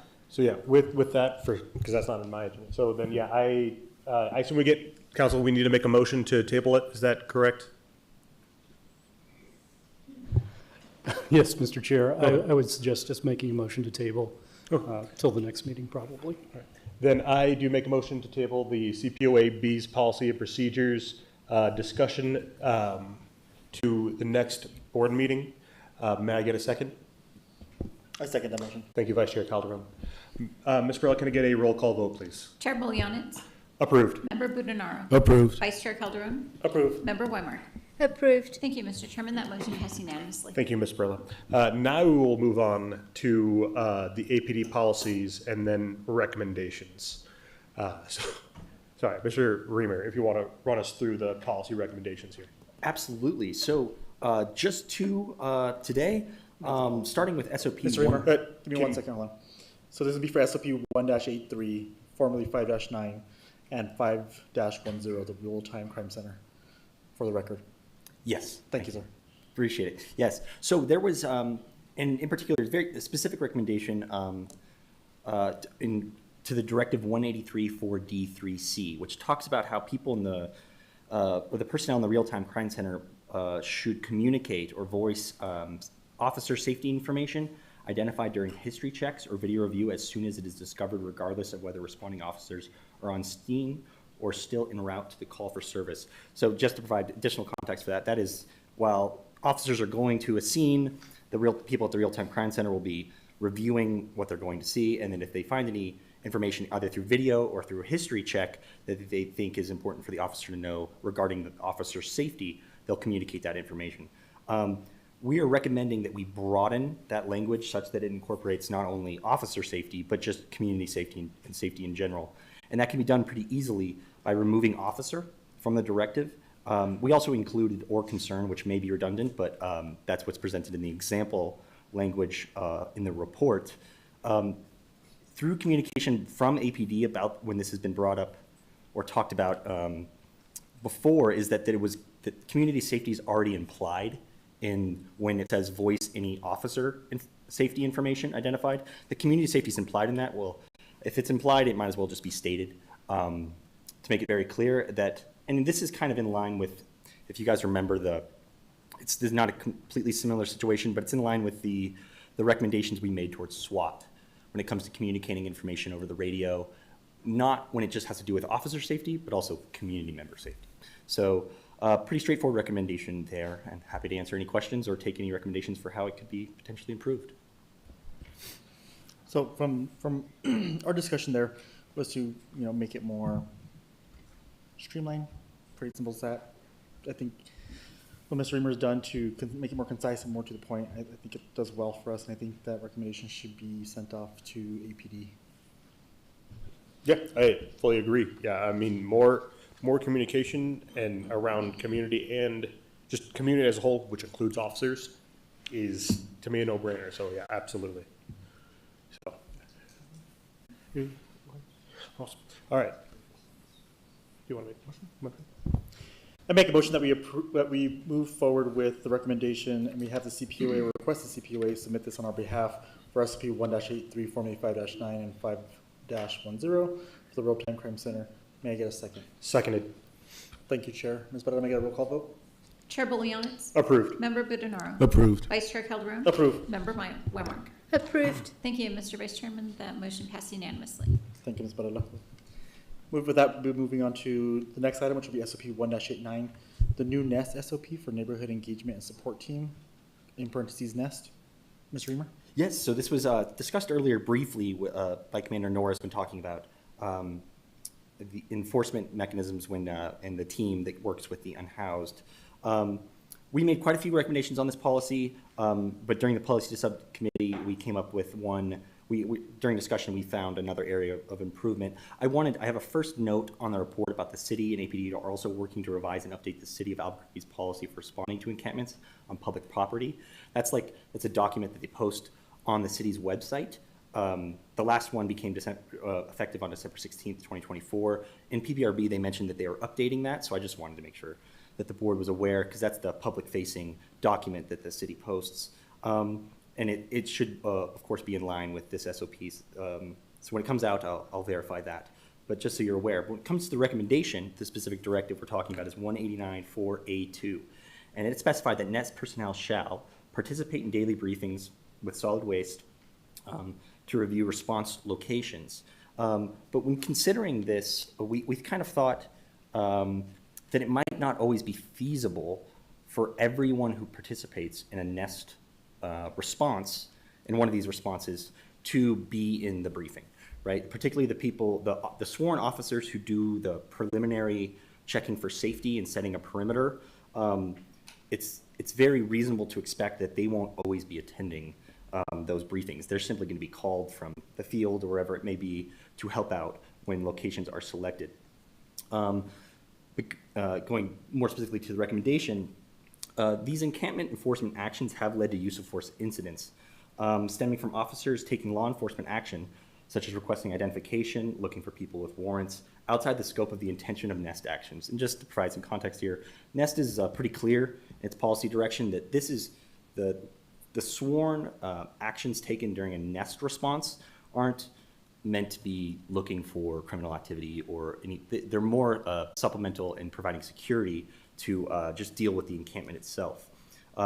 We believe this is due, we believe these use of force incidents are a result of officers not understanding their role when participating in NEST actions. So they go to one of these locations and they proceed to do what they do kind of as cops all the time and start asking for identification and trying to enforce laws outside of the scope of what this policy calls for. And that we discussed while this issue could be reasonably prevented if all sworn personnel involved in the NEST action participate in the briefings, as I said earlier, we don't think that is always feasible. So the recommendation we're thinking about is revise the SOP to require that any personnel assisting with the NEST response, any personnel including PSAs and TSAs who may take some of this responsibility from sworn officers who did not attend the daily briefing, received direction from their supervisor before deployment to comply with the directives of this SOP while participating in the operation. This is intended to help ensure that no department personnel assisting in a NEST action are not under the misunderstanding that they can or should perform proactive law enforcement actions that this SOP strongly limits.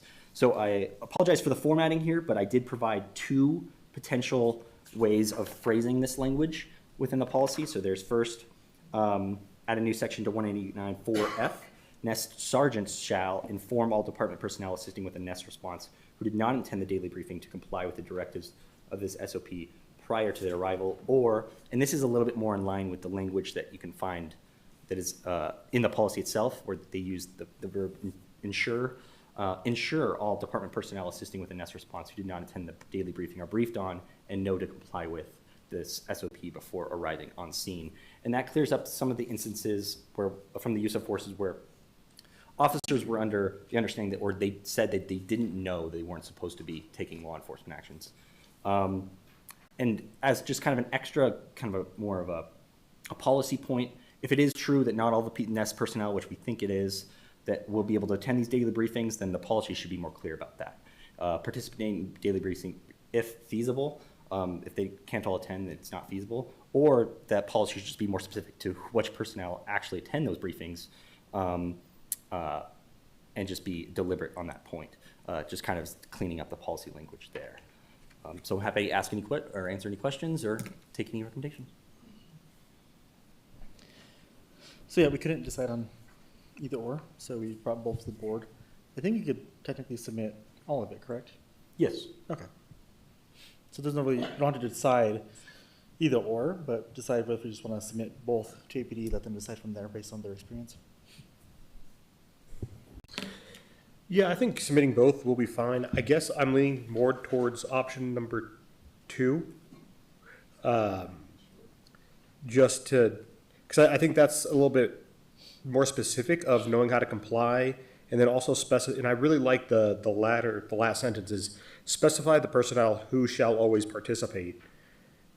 Mm-hmm. And I really like that, is because like there should always be some leader, whether it's a supervisor, NEST sergeant, et cetera, in those meetings to then make sure they disseminate that message. Because I think if you don't specify that, you might have the, oh, I thought you were going to this meeting, and you're not going to have that coherent, and that message needs to be coherent and straight to the point on that briefing. So, because otherwise I think we'll be missing the mark. But I like, we can send both. I like number 2, and then adding, identifying who will always attend.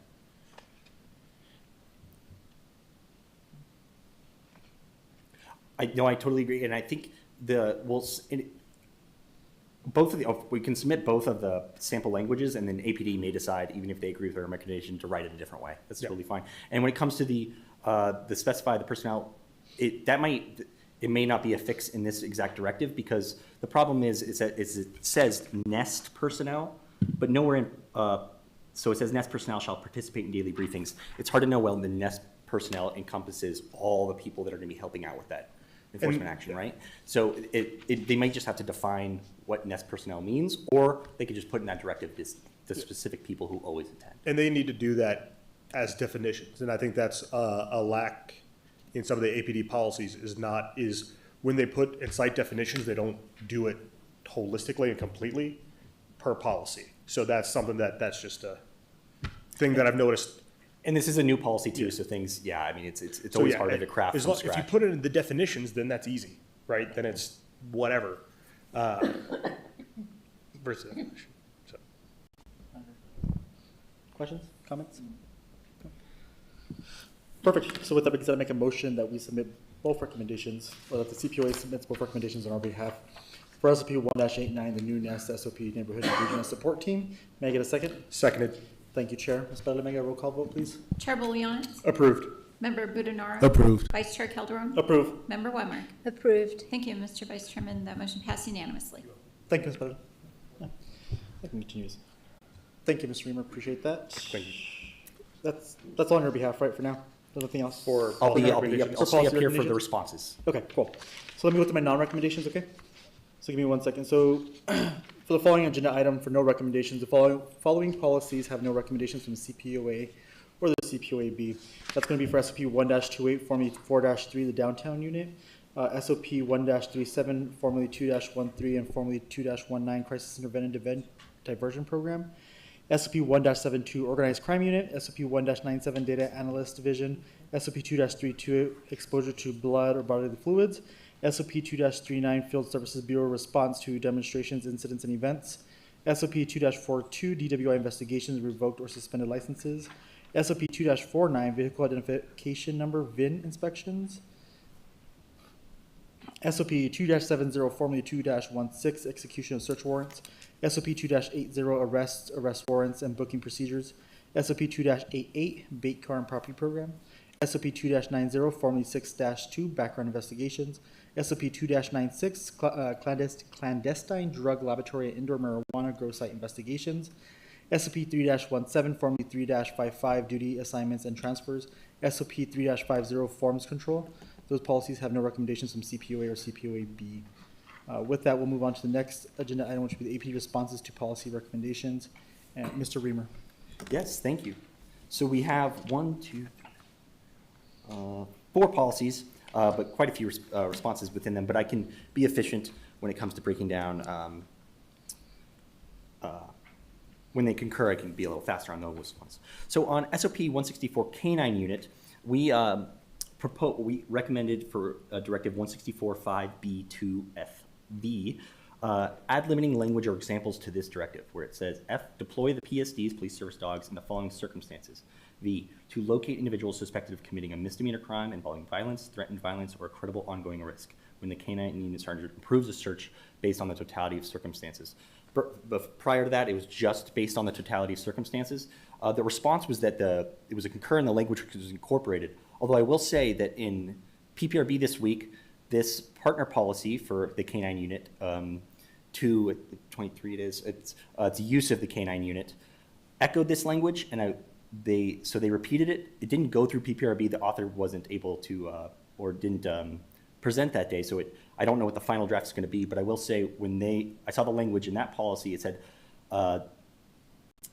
it left the door open by including, it incorporated all of the language we recommended, but it said including but not limited to. So just to bring your attention to that now, that policy has yet to come through PPRB, but just they did add including but not limited to before listing to locate individuals. So they added that language, which of course leaves the door open, but it does provide some guidance language for sure about how that's supposed to be more consistent. But I will come back to you when I know for sure what the language, because this policy is yet to be published. So I don't know exactly what language they have incorporated. But they did say they'd agreed with it. Do you have any questions there, or can I move on to 216? No questions. 216 reports, so 3 recommendations here, none were adopted. These were all submitted purely by the CPOA. This was they were made in PPRB, but the author wasn't comfortable since they believed that 216 touched so many other departments. They weren't gonna make just independent edits to this degree. So they were submitted via written recommendation. The recommendations focused on timelines of reports and explanations for extensions or delays, as these are frequent issues in CPOA investigations into untimely reports. While it seemed like there was potential for some agreement during PPRB, and they even replied as partially concur that might just be a mistake, there were no changes made. The policy author did state that Deputy Chief Griego is fine with the policy the way it is. He does not see any reason to add or delete what is already there. So ultimately, they did not concur with the recommendations of the CPOA.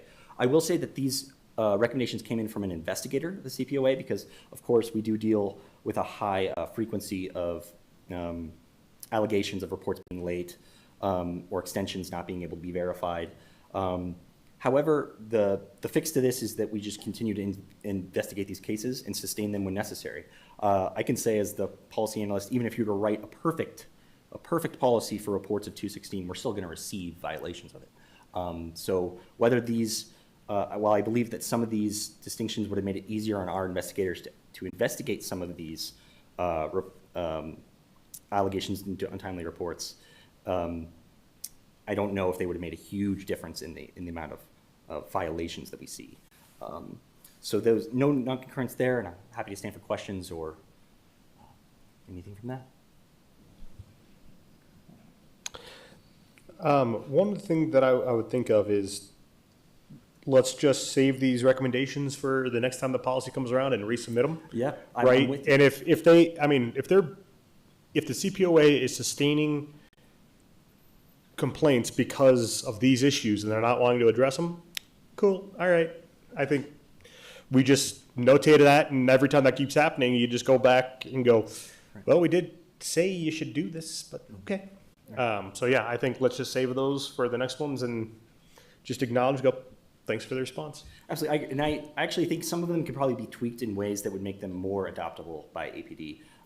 For instance, like the first one, I don't know if information needs to be included in the report about that kind of, it's kind of, I don't, more discussion may be necessary, because that might be one of the things that, there's sometimes a problem when you put forward 3 recommendations for a policy. If they disagree with one of them, you might just get to disagree with all 3. So there's some kind of strategy that might need to be played when it comes to particularly this policy, where the CPOAs, time and time again, since we find so many violations, we put forward recommendations for this policy, and it's always met with kind of a reluctance to change. So that's just how 216 works, I guess. But.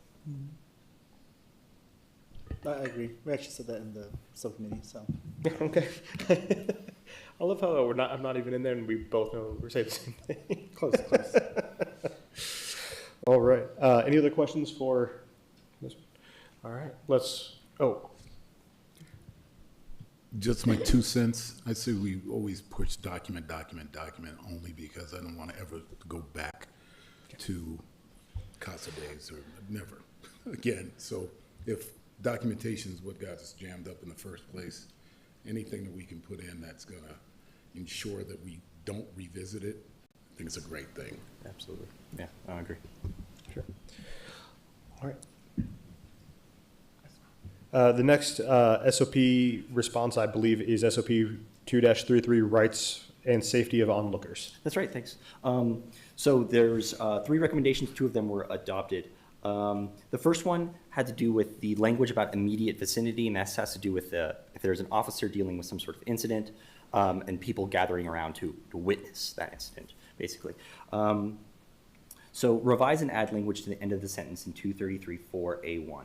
Sworn personnel may only direct or require individuals to move under the following circumstances and shall be able to articulate the reason for doing so. So we put forward adding the last part of that sentence in italics, and shall be able to articulate the reason for doing so. The goal of this recommendation is to ensure that bystanders aren't moved from the immediate vicinity for arbitrary reasons and prevent officers from appealing to safety or interference exceptions of this section without the ability to explain what they thought, why they thought applying the exception was justified. So, and for the sake of just making this policy report shorter, I don't include all the policy, but beneath 233-4A1 is a list of 4 options of like, they're making the scene unsafe, they're interfering with the lawful objective kind of examples.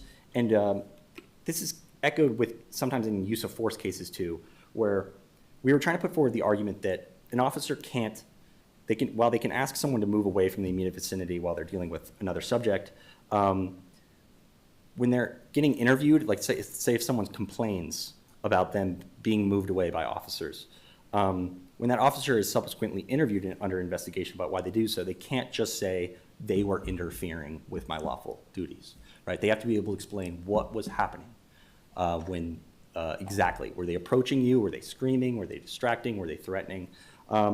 These kind of things, and it just seemed from the APD response, which was does not concur, the immediate vicinity was discussed at PPRB. Scenes are dynamic and require officer discretion. The articulable reasons for having people move are already listed in SOP. That's just a misunderstanding. And this was frequent in this policy about what we were trying to argue for. We understand that there was 4 reasons why an officer could do this. What we were trying to make sure is that an officer wasn't going to just simply appeal to those reasons and function basically as an arbitrary reason for moving someone back. However, this can be still dealt with in investigations. This can still be, if it's found unreasonable by a CPOA investigator, for example, to remove someone from the immediate vicinity, then it can still be sustained, and then APD is free to non-concur on the finding of that if they think that if it is a case where an explanation wasn't good enough for a CPOA investigator. So this isn't, I don't think this leaves the door open for them completely arbitrarily removing people from the immediate vicinity, but it's not, it doesn't closed the circle on how important it is to be able to articulate after the fact why you did what you did.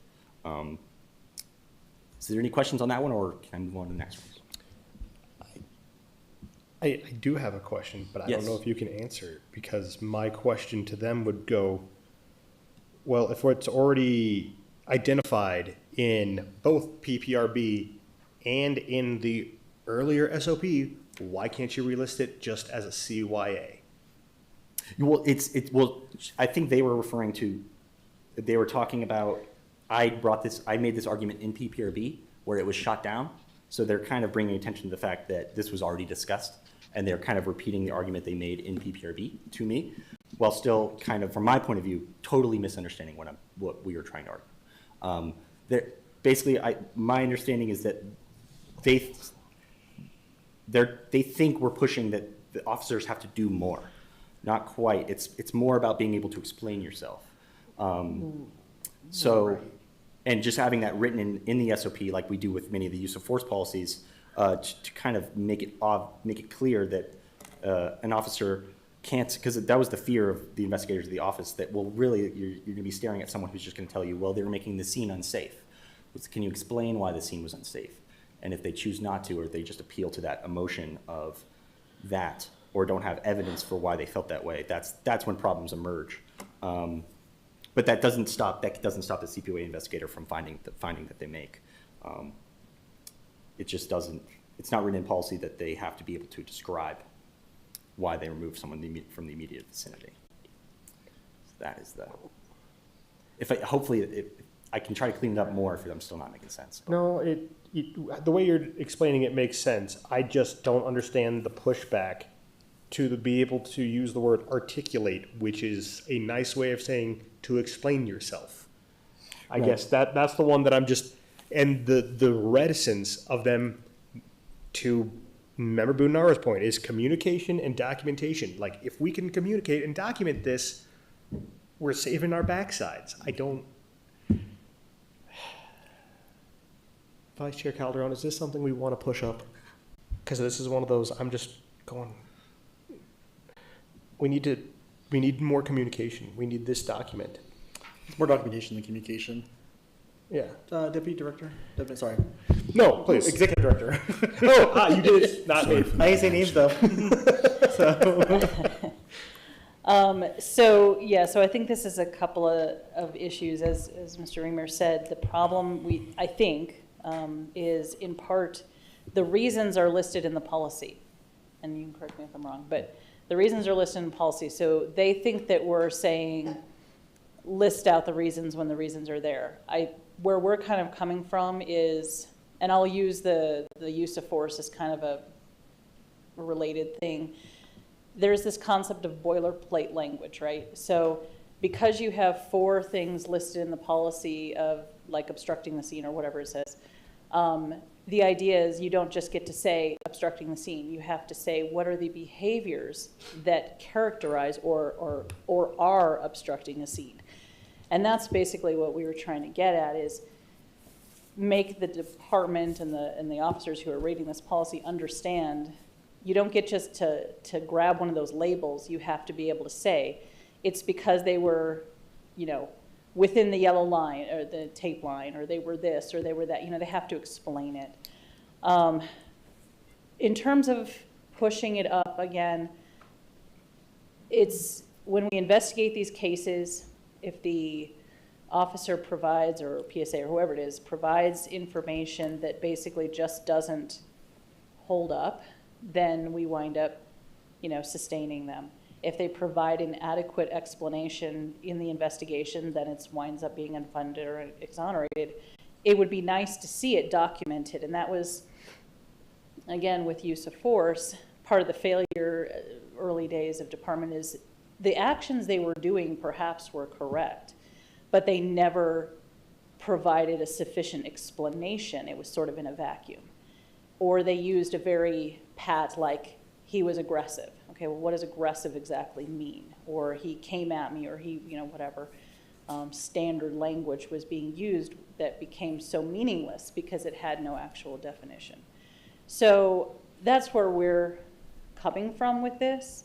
But again, if they choose not to, I guess, quite understand that, then we just continue to sustain if that's a problem. It's not something we receive a significant number of cases on. They happen. We do get, you know, certain groups that do, like, goes in fits and spurts on complaints of this sort of thing, but it's not a daily occurrence like other complaints that we get. So again, it's one of those, obviously the board can choose to take it up, but it's probably my recommendation of just let it go and continue to collect any, you know, future sustains or data on it and then re-bring it up again if that's what happens, rather than going the route of the chief. But That's a good point. It's good to at least notate that this is something that is a systemic issue of not clearly defining and articulating, because, you know, whether it's going to the courts or whatever, or we need to be able to clearly articulate. Officers need to clearly articulate, but due to the lack of frequencies, luckily, of this, I don't know if it is. Let's just keep it in our back pocket for next time, and hopefully round 2 we'll resubmit it. Thoughts? All right. Next. Great, yes, and so the next 2 for this one are much easier, and I will skip a lot of my commentary that I include with them, although if you have any questions after reading it, please let me know and I can expand, but they were both accepted. So, sorry, I missed the, oh, there it is, 233-4E3. This section's second sentence should have an "or" instead of a comma between "in a manner that endangers the public" and in a manner similar to any other weapon. This was, even though in the policy response they said they did not concur and provided an argument for why they didn't, I believe, again, this was another circumstance. This policy was, there's just a lot of misunderstanding, I believe, in this one. However, when I went to go check the published policy, the recommendation was adopted. It was written as, department personnel do not have the jurisdiction to confiscate an SUAS unless the flight poses a danger to the general public, personnel on scene, bystanders, etc. If the drone is operated in a manner that endangers the public or in a manner similar to any other weapon, the drone shall be confiscated or grounded as an exigent safety measure to protect the general public. So despite the both kind of long-winded, the recommendation and the response itself, it incorporated. Going on to number 3, 233-4E1. This one has to do with, the purpose of this recommendation was to resolve the policy's contradictory language. Actually, it was, one directive stated that APD could not take law enforcement action against drones, whether nefarious or not, while a subsequent directive stated that APD should take enforcement action when the operation endangers the public. This again, while we put forward a recommendation and some sample language, department personnel shall take enforcement action regarding drone usage, except in circumstances where operation endangers the public or personnel on scene. And that was just to clear up that obvious inherent contradiction. This was concurred with. They didn't incorporate the specific recommended language, but revised the policy in a separate directive, that if the flight is illegal or interferes with law enforcement operations, otherwise violates federal airspace rules, department personnel shall take non-criminal administrative action, which formally said enforcement action by in those 3 methods. So those 2 were accepted, and if there's any questions, I'm happy to expand. No, I think we're good. And if I may, lastly, I can move on to SOP. This one's really quick. It wasn't even a recommendation. A couple months back, I remember we received some questions from a CPC member about the physical fitness assessment. And this language came up about yearly biennium training, which came across as kind of an oxymoron. We had some very helpful guidance from APD personnel that, to the best of their ability, could answer this question of what that meant for us. And we ended up going all the way to the policy officer themselves, and he confirmed biennium training is a term used by the advanced training units to denote certain phases of yearly officer training, and the physical assessment is traditionally scheduled in conjunction with it. So if that question ever comes up again, it'll be easy to answer. And yeah, and happy to stand for anything else. No, I'm good. Thank you. Awesome. Thank you, Mr. Raymond. All right. With that, we'll move on to the next order of business, which is other business. Board members, do we have anything we want to bring up? No? All right. With that, the next order of business is adjournment. The next regularly scheduled board meeting will be held Thursday, February 12th. And then with that, I make a motion to adjourn. May I get a second?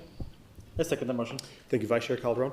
Ms. Perla, can I get a roll call vote, please? Chair Bullionitz, Approved. Member Budenaro, Approved. Vice Chair Calderon, Approved. Member Weimer. Approved. Thank you, Mr. Chairman. That motion passed unanimously. Thank you, Ms. Perla, and thank you for joining us tonight, and hope you have a great rest of the evening.